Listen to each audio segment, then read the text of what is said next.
신명기 12장에서 말씀 받겠습니다.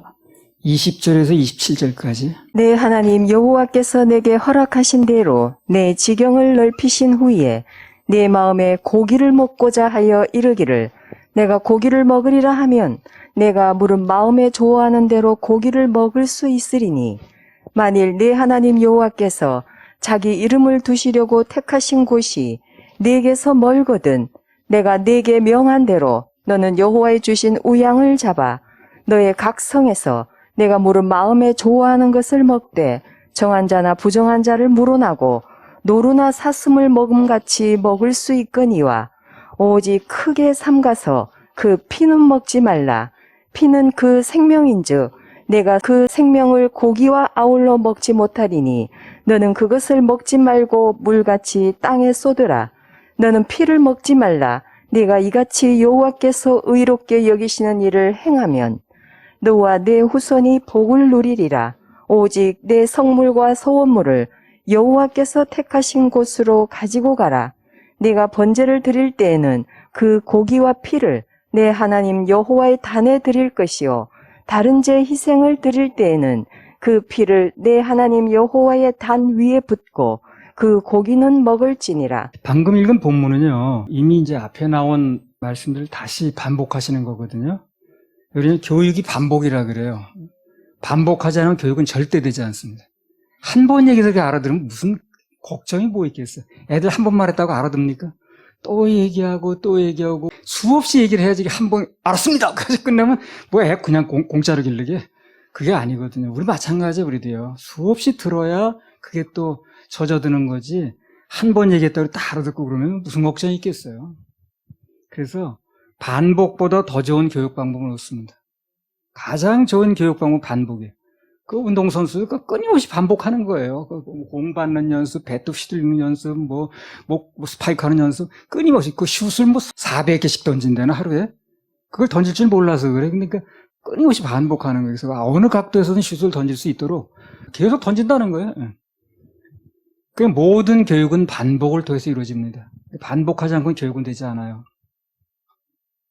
그래서 이 반복이라는 것은 하나님께서 인간들에게 제시하신 최고의 학습 방법인데 이걸 사람들이 그대로 하는 거예요, 지금요. 그냥 그대로 이제 그 가장 좋은 방법이라는 걸 알고 하는 거죠. 근데 그게 출처가 어디냐? 하나님이시라니까요.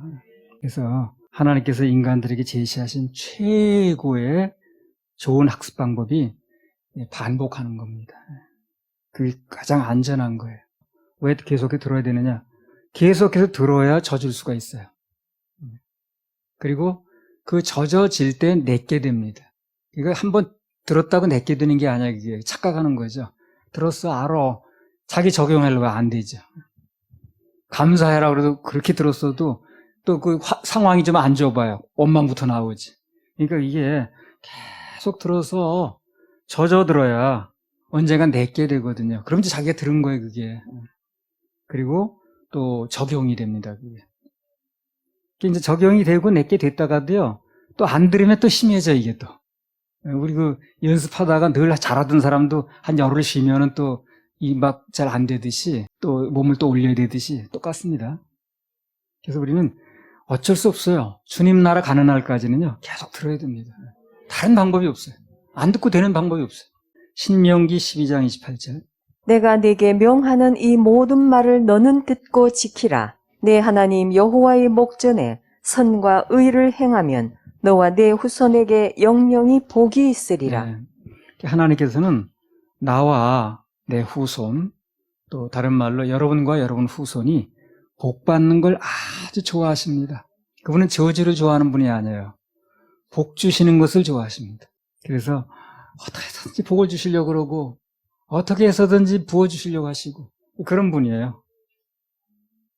그래서 복 주시려고 하시는 분인데, 그래서 그 복을 우리가 받아들이는 그릇을 만드는 최고 좋은 방법이 예배 성공이라니까요. 좋은 마음으로 예배 드리고 감사한 마음으로 예배 드리고 주님의 응답을 기다리고 주님의 일하심을 기다리면 그런 사람이 복이 오는 거예요. 그래서 이제 예배에 성공하는 것은 나 자신은 물론이고 내 자녀 그리고 후손들에게 계속 우리 이제 후손들이 이제 주님 오실 때까지 이어질 텐데 최고의 것을 상속하는 겁니다. 상속. 최고의 복을 상속하는 거예요. 그러니까 뭐 이 세상에 어떤 눈에 보이는 게 됐든 간에 그때 집착해가지고 거기 마음 뺏겨서 예배 실패하거나 또 하나님 섭섭하게 해드리면 안 되는 거죠. 그거는 엄청 손해보는 거예요. 아니 이거 복의 근원이 그분인데 모든 복을 받겠다고 나오는 사람들이 그분을 그렇게 마음 상하게 하면 되겠어요.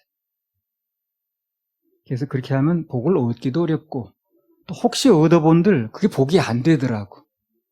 복처럼 보여서 얻었는데 그리고 막 뭐 좋다고 했는데 결국 보면 하나님께서 관리해주지 않는 복은요 복이 되지를 않습니다. 나중에 그것 때문에 다 뭐 파탄도 나고 그게 뭐가 됐든 간에 예배를 방해하는 우상이 들어오면 단호하게 끊어야 됩니다. 그건 우리 인생에 절대 복이 되잖아요. 마음에 우상이 들어오면 우선 제일 먼저 뭐가 안 됩니까? 예배가 안 됩니다. 마음에 뭔가 내 마음을 꽉 잡는 게 들어오면요 몸은 왔는지 모르지만 예배가 안 되는 거예요. 예배 성공해야 뭐가 되는 건데. 이게 뭐가 됐든 간에.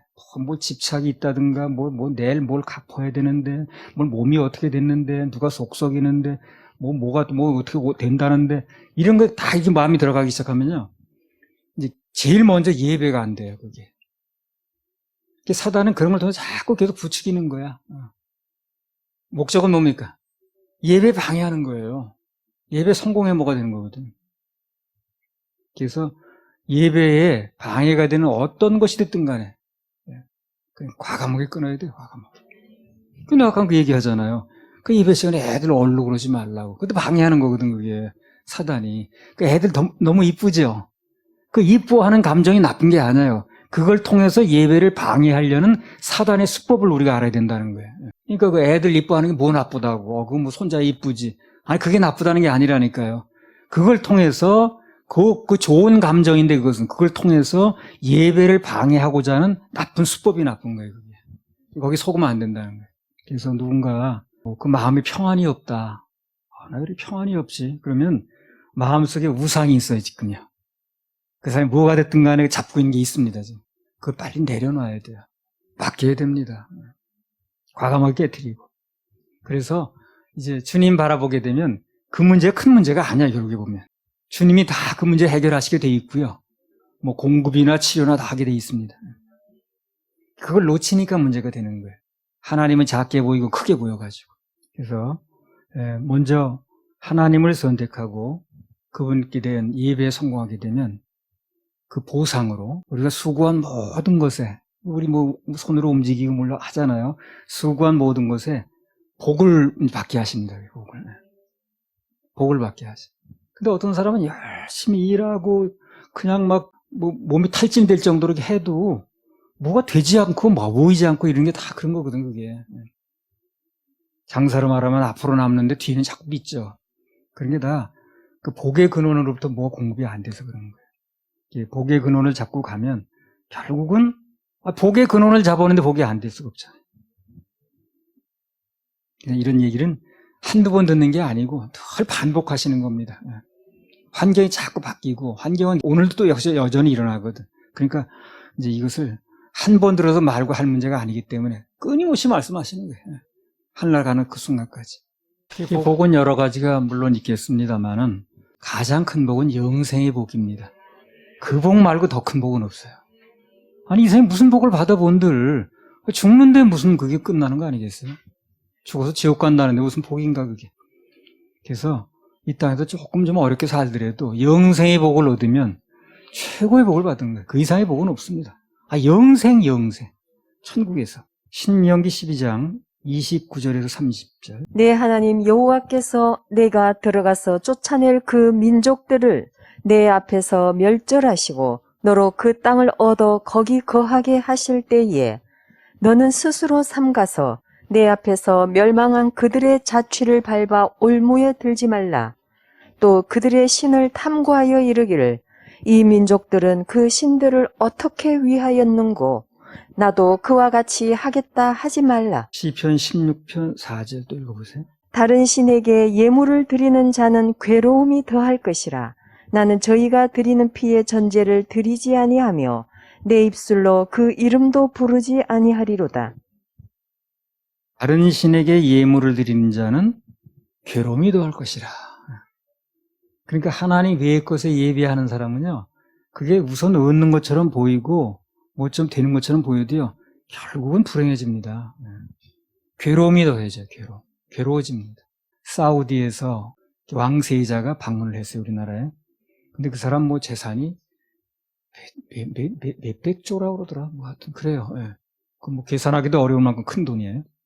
그런데 이제 우리나라에 와서 뭐 이것저것 이제 사업을 벌리는데 사막에다 뭐 쭉 연결된 집을 짓는 데나 하여튼 뭐 그런 뭐 프로젝트인데 그게 이제 40조를 풀겠다 그러는 거예요. 40조 원을.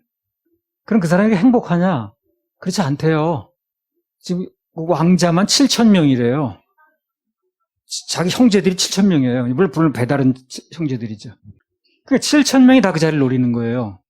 왕자리를 노리는 거죠. 그러니까 언제 어떻게 목숨이 위태로운지 모르는 거예요. 그러니까 호텔 전체를 빌려서 쓰고 가고 난 다음에 한 40명인가 누가 남아가지고 지문을 다 또 지운답니다. 그 뭐 지문 속에 무슨 DNA인가 뭐가 남는데요. 그러면 그걸 가지고 또 사람을 추적해가지고 뭐 죽이는 방법도 있고 그러기 때문에 하여튼 그렇게 불안하게 살더라고.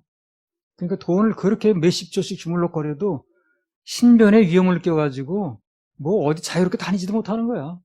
그래서 주님만 믿고 사는 삶이 뭘 있든 없든 관계없이 가장 행복한 겁니다. 가장 행복한 겁니다. 그리고 결말도 행복하고. 또 그렇게 살다 죽느냐? 그게 끝나는 게 아니야, 그 사람은.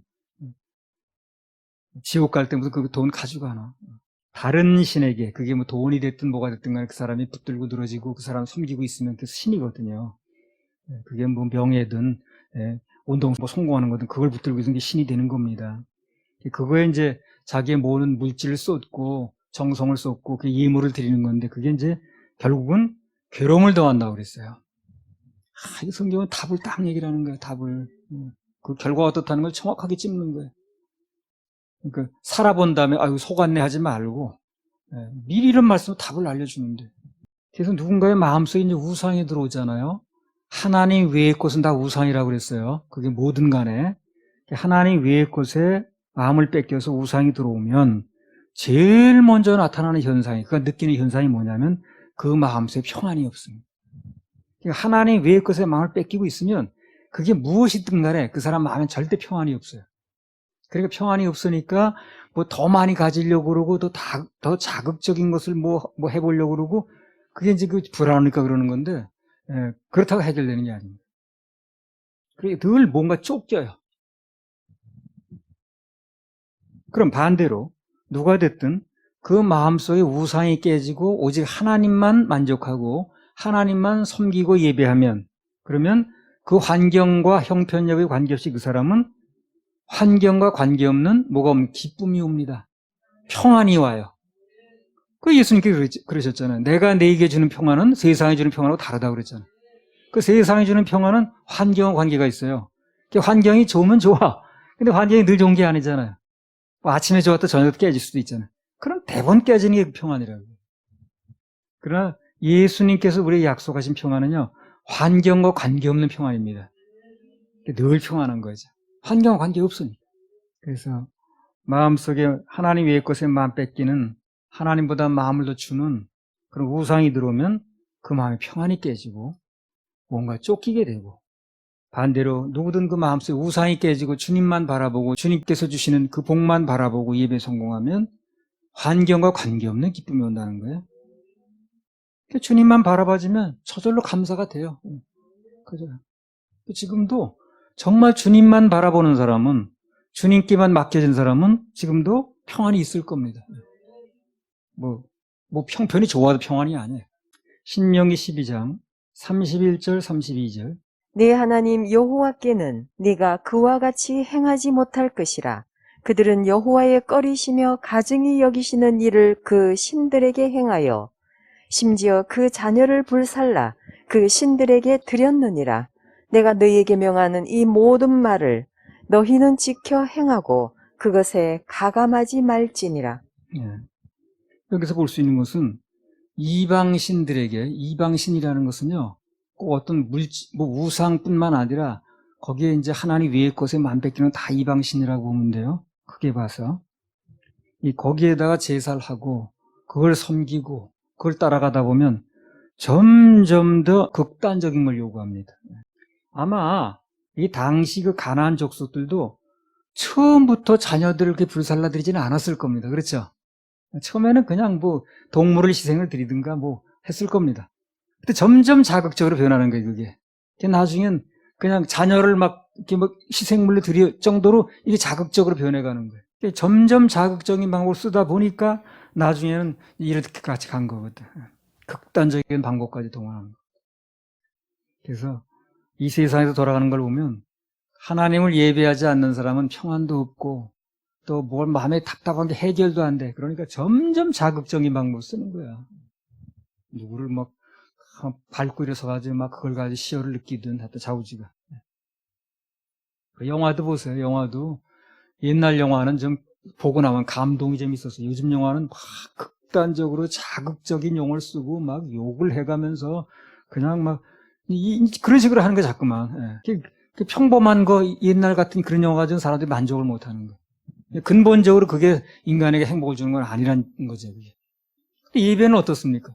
자극적인 걸 그렇게 하는 게 아니고 늘 말씀 듣는 거예요. 우리 모여서. 말씀 듣고 그 말씀 앞에 우리는 마음도 몸도 맡기고 그리고 내려놓고 하게 되면 그냥 평안한 거지. 뭘 예배 뭘 드린다고 점점 더 자극적인 걸 쓰고 무슨 자극적인 방법을 동원하고 그런 게 아니잖아요. 열왕기상 18장 26절부터 28절.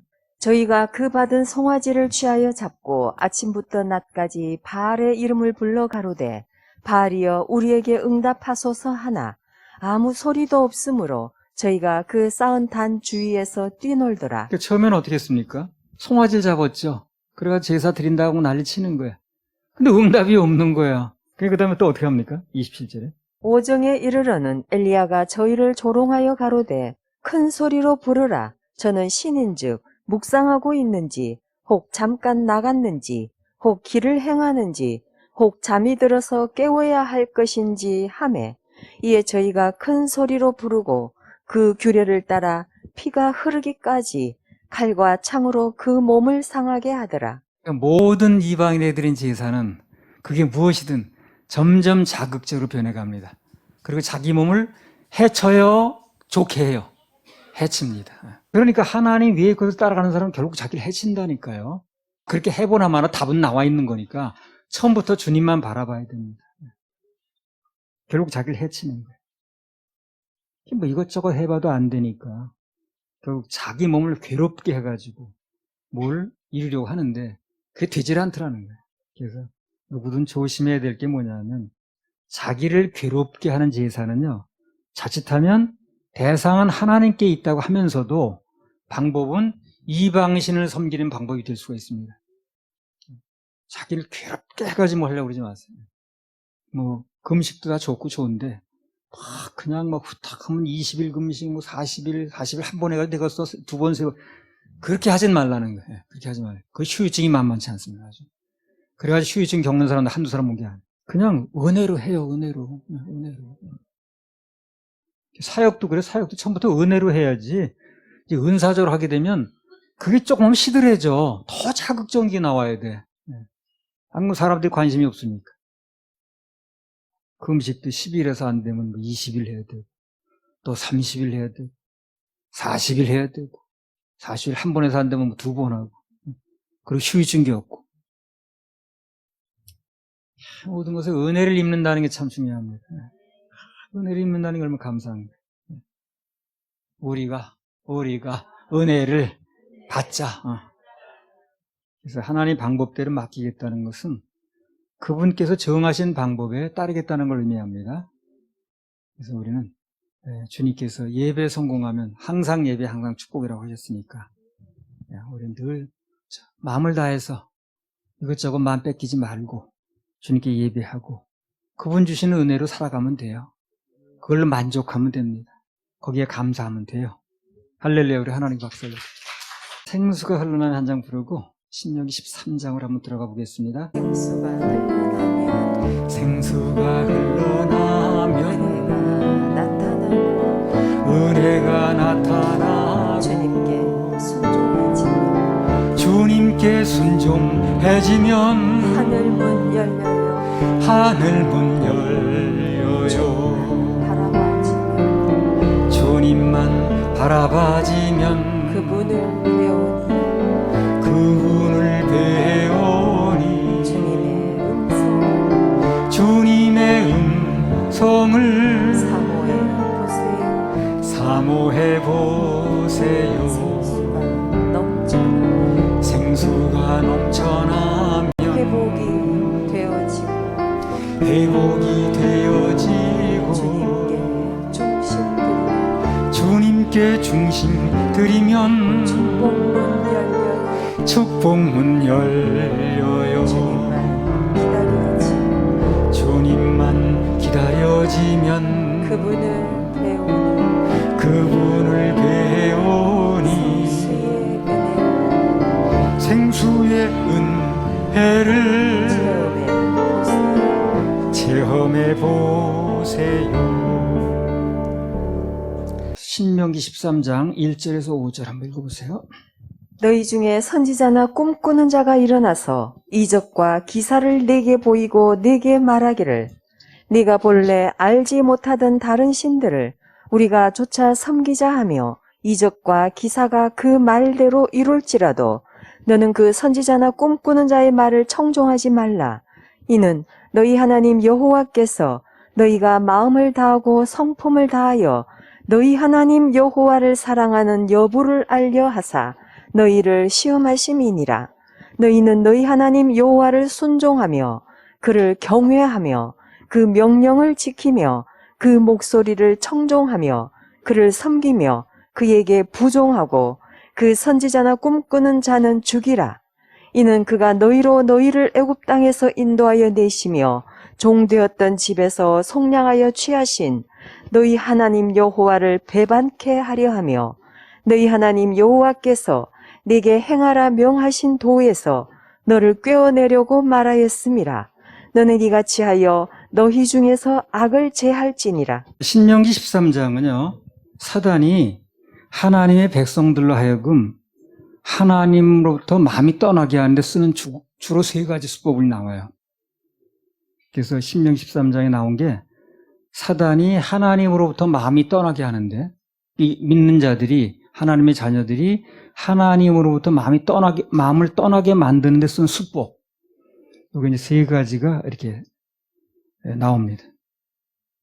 근데 이제 경찰관 생활하면서 본 거지만요, 이 범죄 학상으로 볼 때 이 수법이라는 게 아주 중요해요. 그래서 우리 이제 형사계에 있을 때 무슨 범죄가 일어나잖아요. 그러면 수법조회부터 해요. 그러니까 동일 수법을 찾는 거예요. 뭐 금고가 털렸다, 금고털이. 빈집이 털렸다, 빈집털이. 뭐 오토바이 타고 가다가 폭치기라고 그러죠. 탁 치고 가는 거. 그래서 그 폭치기 수법 전과자가 이제 먼저 나와요. 그래서 제일 먼저 무슨 사건이 벌어지면 동일 수법 전과자의 그 리스트를 뽑는 거예요. 거기 한 80%는 걸려듭니다. 왜 그러냐면 그 수법을 쓰는 사람은 그 동일 수법에는 잘 쓰질 않아요. 사단도 마찬가지라는 거예요. 사단도 인간을 상대로 한 수법도 늘 같습니다. 거의 달라지지 않았어요. 창세기 때나 지금이나 앞으로나 사단이 인간을 유혹하는데 하나님으로부터 마음이 떠나게 하는 데 쓰는 수법이 달라진다고요? 똑같아요. 별로 달라지지 않아요. 사단이 인간을 상대로 한 수법이 늘 같은데 별로 새로운 게 없는데 문제는 뭐가 문제입니까? 그 수법이 늘 넘어간다는 거예요. 알면서도. 그게 문제야. 뻔한 건데 그거. 그러니까 이거 다 벌써 무슨 일을 가지고 들이댔든 간에 결국 목적은 하나님으로부터 마음 떠나게 하는 거거든. 그 마음 떠나게 만들고 예배가 실패하게 만드는 거거든. 뻔한 건데 그게 여전히 말려드는 거야. 여전히. 똑같은 수법이. 그러니까 수법을 바꿀 필요가 없는 거예요. 왜 그렇습니까? 계속 걸려드니까. 그것만 걸면 넘어가는데 수법을 바꿀 필요 뭐 있나? 뭐 걱정거리를 좀 넣어주고 문제거리를 만들고 뭐 신경 쓰게 만들면 그거 뺏겨가지고 또 예배 실패하네. 여전히 그렇게 하는 여전히. 똑같은 수법인데 그게. 그래서 사단의 수법은 늘 똑같은데 문제는 사람들이 그 탐심을 이용하고 하는 그 수법. 결국 그래서 하나님을 마음 떠나게 하는 거, 말씀 외의 것을 하게 만드는 거 똑같은 건데 그 수법에 늘 넘어간다는 거. 그러면 사단은 수법을 바꿀 필요 없어요. 그래서 우리는 그 사단이 주로 쓰는 수법을 좀 알 필요가 있다는 거예요. 그래서 신명기 13장에서는 사단이 하나님으로부터 사람들의 마음을 떠나게 하는데 쓰는 수법 이제 몇 가지가 나오거든요. 왜 하나님께 이 사단의 수법을 여기 소개하실까요, 성경에? 속지 말라고. 속지 말라고. 안 속아. 속지 말라고. 넘어가지 말라고. 내가 그 경찰서 근무할 때 보면요. 이제 가끔가다 신종수법이라는 게 나와. 여태까지 사용 안 했던 신종수법. 그런 게 나오면 반드시 공문이 내려옵니다.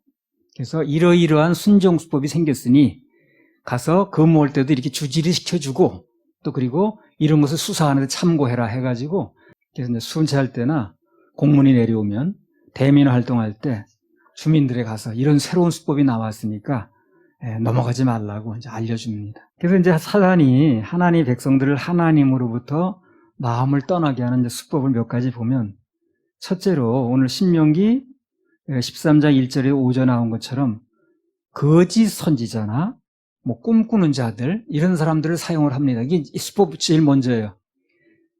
그래서 오늘 많은 사람들이요 속아 넘어가는 80%가 뭔 줄 압니까? 거짓 선지자 때문에 넘어가는 거예요. 그리고 그 사람이 뭐 멀쩡히 넥타이 매고 있고 그냥 뭐 마음이 너무 좋고 뭐 은혜가 많아 그리고 성도들 너무 사랑해 그리고 그냥 자긴 못 먹어도 먹여줘 막 그러니까 그런 모습으로 갖추고 있으니까 그게 결국은 그 사람 하는 말이 거짓인데 진실이 아니기 때문에 그러니까 그런 사람만 사용하면 다 넘어가는 거예요. 그래서 거짓 선지자를 통해서 하는 수법이 제1번으로 나옵니다. 그거 왜 그럴까요? 그렇게 넘어가니까. 오늘날도 사람들이 너무나 잘 넘어가죠. 그 목사님 얼마나 좋은 분인데, 자기는 못 먹어도 그냥 우리 성도를 먹여주고 이렇게 하는 분인데, 왜, 뭐 이런 식으로 이제 하는 거예요, 이제. 그 말이 잘못된 말이라는 걸 몰라요. 그 말이 진리가 아니라는 걸 모르는 거예요. 그래서 거짓 선지자, 뭐 꿈꾸는 자 이런 류의 그런 잘못된 것을 인도하는 이런 사람들을 통해서 역사하는 게 사단의 수법 1번입니다. 1번. 그래서 조심하라고 하는 거예요. 근데 여전히 오늘날 보면 그렇더라고. 그 잘못 알고 있는 사람들이 자기가 연구해서 잘못 알는 게 아니에요. 다 그렇게 들은 거야. 누군가 얘기를 해준 거야. 인도자가. 그 잘못된 인도자가 얘기를 하는 것 때문에 들어가지고 넘어가는 거예요. 그 잘못된 인도자를 통해서 그 사람들을 떠나게 만들고 또 지옥 가게 만들고 그 다음에 하나님 못 찾게 만들고 말씀과 다른 행동을 하게 만드는 게 사단의 일수법이라니까. 근데 왜 계속 쓸까요, 그걸요? 그렇게만 하면 넘어가니까 사람들이. 여전히 지금도 넘어가잖아요. 우리 목사님이 그렇게 말하지 않았다는 둥. 이런 식으로 얘기를 하니까. 그런 늘 얘기하듯이 이게 일이 되려면 결국 담임 목사들이 바뀌어야 됩니다. 남의 목사가 얘기해 본들 그게 잘 영향력이 별로 없어요. 그냥 자기 담임 목사 얘기하면 사람들은 다 마음을 열고 듣거든 대부분. 그래서 잘못된 거짓 선지자, 그 거짓 선지자 중에는 좋은 사람들이 많습니다. 거짓 선지자 중에 좋은 사람이 많아요. 근데 문제는 거짓 선지자라는 거예요. 그걸 이용하는 게 사단의 수법이라는 거예요. 그래서 1번으로 나오는 거예요. 그게. 그리고 진실을 말하는 사람 중에 깐깐한 사람이 많다는 거. 그 다음에 이제 그 거짓 선지자나 그런 사람을 이용해가지고 영향받게 해서 이제 넘어가게 만드는 게 사단이 쓰는 제1수법이고, 그거 안 바꿔요, 잘. 두 번째 수법은 뭐냐면요. 이 본문에 또 나왔어요. 사랑하는 자든가, 내가 사랑하는 사람, 또 인간적으로 나하고 깊은 연관이 있는 사람, 그런 사람들을 통해서 역사를 하는데 그게 6절에서 11절에 나옵니다. 그래서 6절, 11절에 보면 그게 나오잖아요. 내가 연관 있는 사람, 사랑하는 사람, 내 동복 형제나 자녀나 내 품의 아내나 다 영향 있는 사람들이죠. 그런 사람을 통해서 또 역사를 하는 거예요. 인정에 호소하는 거지. 그렇게 되면 참 끊기 어렵잖아요, 그게. 내 가족이, 내 아들이, 내 딸이, 내 아내가, 내 남편이 이렇게 나오는데 그게 쉽지 않거든요. 내 부모가 이렇게 나오는데. 그래서 그렇게 사랑하는 자나 또는 인간적으로 깊은 연결이 되어 있는 사람들을 통해서 이제 역사하는 게 그게 또 사단의 두 번째 수법입니다. 근데 이것도 잘 안 바꿔요. 늘 넘어가니까. 바꿀 필요가 없어. 뭐 넘어가는데 뭘 바꿀 필요는 뭐 있나? 그래서 이 두 가지 방법만 동원하면 웬만한 사람은 다 넘어가요. 자기의 영향을 주는 인도자를 통해서 그렇게 하든가, 아니면 자기와 깊은 관계에 있는 사람, 뗄래야 뗄 수 없는 관계에 있는 사람을 통해서 그렇게 하든가 하게 되면 웬만한 사람 다 넘어간다는 거예요. 그 넘어가는데 수법을 왜 바꾸냐고. 그래서 이걸 1번, 2번으로 적어 놓으신 거예요, 지금. 신명기 13장에 하나님께서. 그러니까 이 성경을 통해서 이렇게 하나님 다 말씀하신 거, 이게. 이걸 제대로 안 가르치는 게 문제인 거예요. 그래서 1수법을 동원하고 2수법을 동원했는데도 안 넘어가는 사람이 있다는 거지. 그 마지막에는 사단이 직접 나섭니다. 그래가지고 막 준동하고 난리 치는 거예요. 그 얘기가 12절에서 18절에 나오는 거예요. 그래서 제일 먼저는 거짓 선자를 통해서 인도하는 방법을 쓰고, 그럼 대부분 넘어가고, 또 그래도 안 되면 아주 가까이 있는 사람을 통해서 또 그 넘어가게 하는 수법을 쓰고, 그래도 안 되면 사단이 직접 나서가지고 12절, 18절에 보면 막 그냥 막 위협을 하고 겁을 주고 막 그냥 이렇게 하는 거예요. 그래서 신명기 13장은 사단이 하나님의 백성들로 하여금 그분으로부터 마음이 떠나게 하는데 주로 사용하는 그 세 가지 수법에 대해서 쭉 기록이 되어 있습니다. 그래서 그런 수법이 계속해서 나오는 거니까 변하지 않아요. 똑같아요. 맥날 얘기도 그 얘기예요. 근데 우리가 이제 자꾸 속아 넘어가는 게 문제인데, 누가 인도한다고 그래서 그 사람이 유명한 사람이라고 그래서 무슨 대단한, 거기 넘어가면 안 돼요. 그 말씀에 비춰봐서 그게 맞는 얘기인가 봐 판별해야 됩니다. 뭐 유명한 부흥사인데 전국적으로 텔레비에 나오고 이런 생각하면 안 된다니까요. 그럼 또 말려드는 거예요. 그리고 아주 가깝고 내게 영향을 미치는 사람이 할 때 인정이 휘말리면 안 되는 거. 사단이 직접 나서는 거는 막 겁을 줍니다. 막 겁을 주고 막 그냥 무슨 뭐 건방 무슨 일 날 것처럼. 그때 또 우리가 말려들면 안 돼요. 겁먹으면 안 돼요. 그 세 가지 수법 중에 다 들어가는 거니까. 그리고 이제 구체적인 건 다음 주에 한번 보도록 합시다.